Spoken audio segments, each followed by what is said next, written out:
well, my job now is to try and fill in the welfare and the emancipation part of the story. I've been quickly taking notes because of what Renana was saying, so I shouldn't repeat some of those things. So I'm going to be as brief as possible.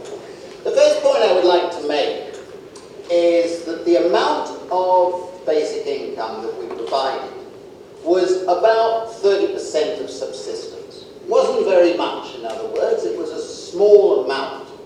And bear that in mind as I go through some of the story. And I'm going to deal with the welfare effects first of all.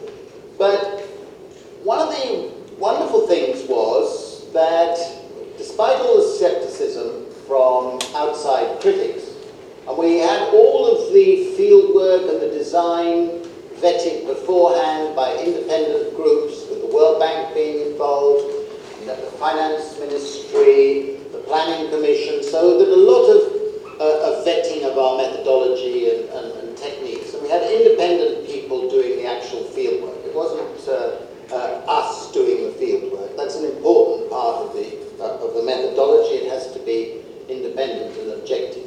All the questionnaires we've used were subject to a lot of pre-piloting, testing in different villages with different people, and a lot of prior work went into that process. Now, the first thing that we noticed was that the take-up of the basic income was quite remarkable. Within a month, we'd got over 90% of all the individuals receiving, who were meant to be receiving, the basic income, which defied the predictions that we had been given. And within the 3 months, we got up to 94% having a cooperative account or a bank account. Now, this required quite a lot of work, so we had a lot of learning lessons that have been recorded in our reports and things for anybody who'd be repeating it elsewhere, but it can be done without too much cost. You need a facilitating agency, but it can be done, and that was an important thing. Now, the welfare effects begin with living conditions. I get this. And it's very nice effects that the improvement of sanitation was something that is so vital in Indian villages, and improvement in toilets, and you saw some on film, was quite strong. And don't forget, all our statistical things have got the basic income villages by comparison with the control villages over time and so on.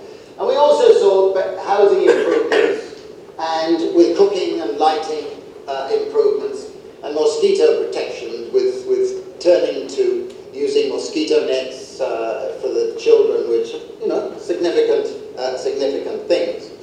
I'm not going to give any more of the effects, but the effects on living conditions were quite intriguing. Then we have the effects on nutrition, and here I'm just going to put up a couple of slides. Renana has already mentioned about the food sufficiency and the improvement in the number of people who said their income was sufficient for their food needs.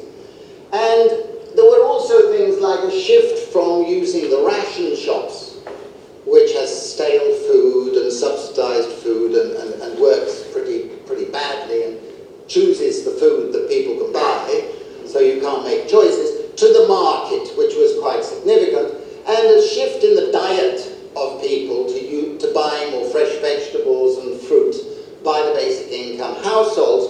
But the next bit, which is shown in the video as you saw, but I'm going to show it again because I still tend to break down when I see it, but it's when Mozart plays in my ears when I see the results, which is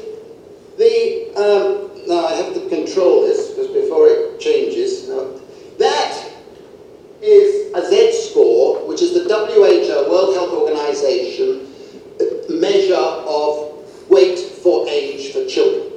Okay? It's meant to be a normal distribution, as the green one is, right? So the green one shows the global international pattern.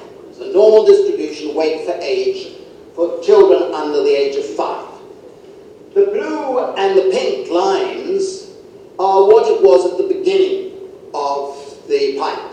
In other words, the blue, when I presented this to CEDA in Stockholm, one German lady jumped up and said, "Why are you blue and pink as always?" But the blue, and I didn't do the colours, so I beg to be excused plain, but the blue is for boys and the pink is for girls. Now in Indian villages, as probably most of you know, malnutrition among girls is much worse than among boys. Don't forget too that the money is individual. The girl and the boy gets the same amount and it's paid through the mother. Okay? Everything else is paid individually. And at the end of the experiment, this is what the curves would look like. Now you notice two things. First, the normal distribution has shifted to the right and become more like a normal distribution. But the second thing, better for girls. That's fantastic. Fantastic. So that is an important finding which we've emphasized, and we've got a lot of information, we've got a lot of multivariate analysis in the book and in the report. Another thing was quite interesting. We looked at the exchange in expenditure. This is in the tribal villages where actually the results came out better in more definitive terms. And partly, I think, because of our statistics at the time. Now, the blue, which is those of you who can see the colours, the blue is the basic income. Is that right? No. The blue is the transfer, the control, right? And yeah, the green is the basic income villages. I'll get it right in the end. Now, there is one thing on this graph which I think is quite interesting, which is actually the one where the title is being shifted to the right. But if you see the increase in expenditure on alcohol and tobacco, that second word is tobacco, is actually less in the basic income than in the control period. Now, we were expecting some increase in spending on bags, private bags, but actually it didn't happen. The expenditure was shifting to private goods, to better diets and so on. Now, the next bit I just want to show you is a few of the highlights on health. First of all, we asked a whole lot of questions on health, with reference periods and all sorts of things. And we found a lower incidence of illness in basic income households and more spending on medical care. And one of the things that really came across was that the people with basic income were pursuing their medical treatment for longer and more regularly. So they were taking their treatment to the end, which is obviously very important, because often poor people, they take it until they're feeling slightly better, then they stop because they can't afford it, and we saw a huge improvement in the regularity of taking medicines, and we also saw more spending on doctors, and a remarkable change in hospitalization. Because I'm running out of time, I'm not going to show you the results of that, but what was happening was that more people who were ill went to hospitals. And when they went to hospitals was sooner, which is always very important. In other words, they didn't wait till they were really sick. They went when they were sick. And that, of course, improves your likelihood of getting better and getting better treatment and so on. So that is very, very much what happened. I'll just show you one result on the health, which I think is quite interesting. This is the percentage of people falling ill in the 3 months before the survey questions were asked. And the basic income, you see, are those are the first row. So 15.5% of women had been falling ill, whereas in the control village is 20%. Now if you trace it through, you see a remarkable improvement on the disabled. Why do you see that improvement in the disabled? Because one of the wonderful results that we get, we were so impressed by these results, we got a whole chapter in the book on it, a cover page which shows a disabled person, is that the disabled person suddenly moves from being the last in the queue for getting any treatment, any attention, any food or whatever, to having their own basic income, their own ticket to whatever it is they need. So they became full citizens of their villages and their households. And we see that in a number of respects in the results. I haven't got time to go into it, but it's a particularly significant finding of the whole project. Now, as far as schooling is concerned, Renana has given some of the results, so I won't go through everything. But we expected certain changes and not other changes. We expected changes because we had a short-term basic income that, you know, you could see spending on, say, shoes or something like that, but not structural changes like changing us to another school or something like that. And that, in this respect, we actually were very surprised because there was a shift of a lot of children, a lot of parents of their children, to private schools, because private schools are regarded as better schools. And the spending, which was shown briefly in the film, one of the notes I took, and must have more explanation because it flashes through. But then what this shows is, in fact, that we asked, did you increase spending in your household if you had children, and it was obviously only households who had children, if they were receiving a basic income and compared with those that were not. And as you see, the chi-squared are very highly significant of the differences. So those households receiving basic income with children were much more likely to be increasing their spending on various items of schooling. Now, Renana mentioned, and I just flashed it up, a slightly different way of doing it, but she mentioned this graph shows it, this significant increase in girls at secondary school level registering and not dropping out. We really, I don't think we really expected that finding, and it was quite a good finding. But besides registration, because these figures refer to registration, we also looked at school attendance, because a lot of people just look at registration, but attendance is also rather more important.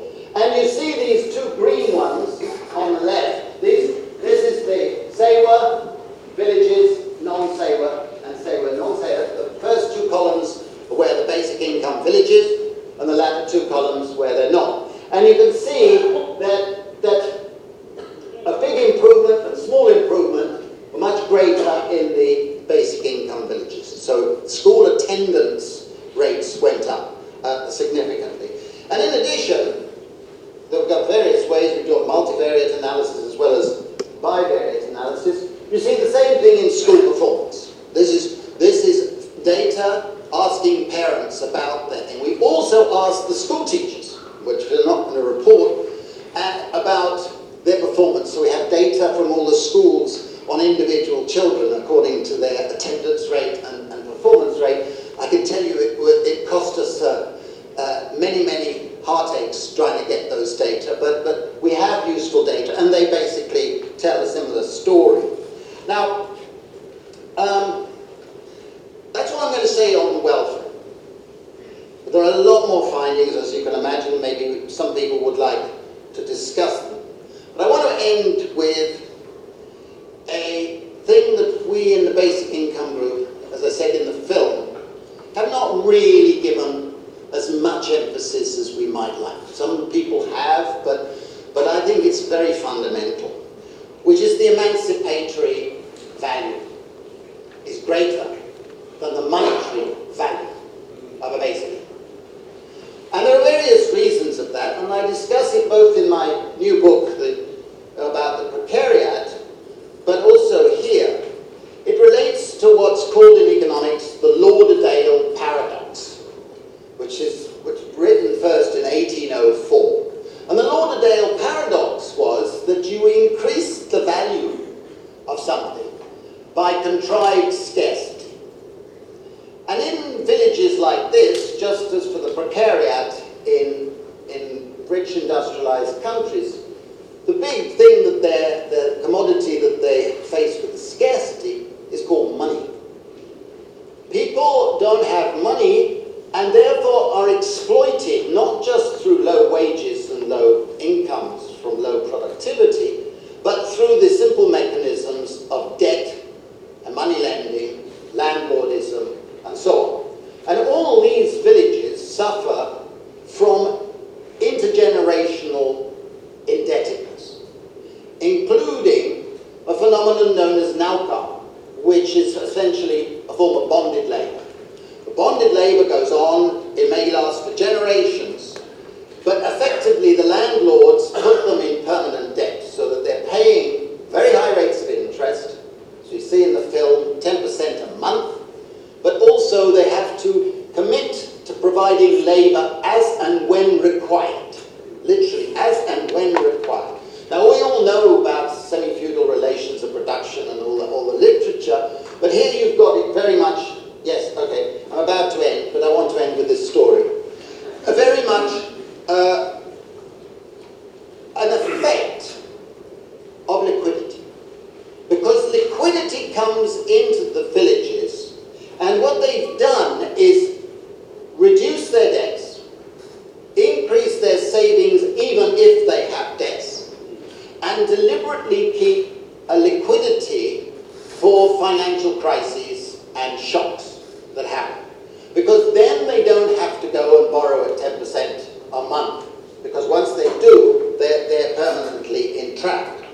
And I think that the fascinating story came out that we went to one of the villages towards the end of the project, and I remember Sarath and I joking about this, and several of the villagers said there's only one group in our village who are very unhappy about this pilot. Exactly, the money lenders. They're very unhappy. And I said, oh dear, we must be very sorry for that. Now, the emancipatory effect is something that you heard in the film. It's not only liquidity, it's the ability to have control, just a little control of your life, to be able to buy those goats, to be able to shift to type of activity, to be able to pool resources within families when there's a crisis, and also go to your neighbors and friends on a reciprocity basis where you're borrowing between friends without rates of interest. And all of those things multiply, which is why actually the effects that we have observed are actually much greater than the monetary value would lead you to expect. And I think that's one of the great lessons of this pilot. Thank you very much.